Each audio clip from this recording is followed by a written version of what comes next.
waxa weeye TPLF waad ogtahay waddankanaga 30 sano ayaad intaad xukunka haystay 30 sano anaga waxaan ku jiray cadaab wax dad oo noo harayna ma jiraan dad iyo adduunyo wax noo haray ma jiraan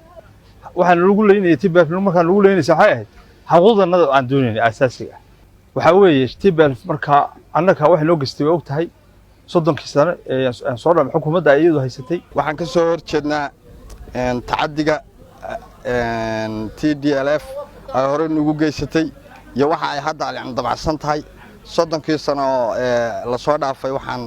ay noo geysteen ma ilaawi karno xasuuqi iyo baabi iyo barakici iyo xuquuqdeeda asaasiga ayadoo lagu tumanayay iyo jeebka oo la buuxsanayay qofkii ganacsanaya si xor u ganacsada dadku diintiisa iyo nasabkiisa iyo sharaftiisa baa u soo noqoto xor yahay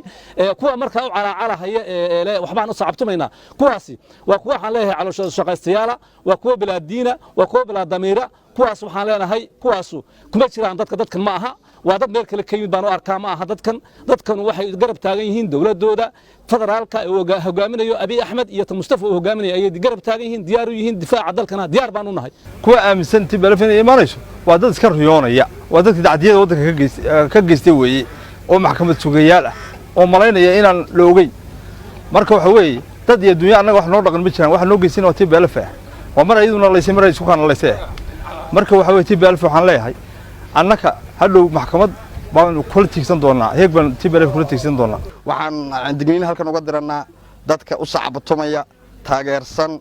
kuwaas oo aanu fahansanahay waxay ahaayeenba oo ah dadkii horay ugu guuri jiray awalba habeenkii dadkii guuri jiray ah ee dadka xuquuqdooda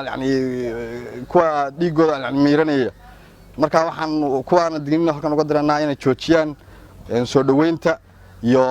khalkhalgelinta ammaanka kuwaasi ha ka noqdaan waxa ay ku riyoonayaan riyada ah ee beenta ah ee laga dhaadhiciyay ee propagandada ah ha ka hadhaan baan leeyahay oo lafooda ha u turaan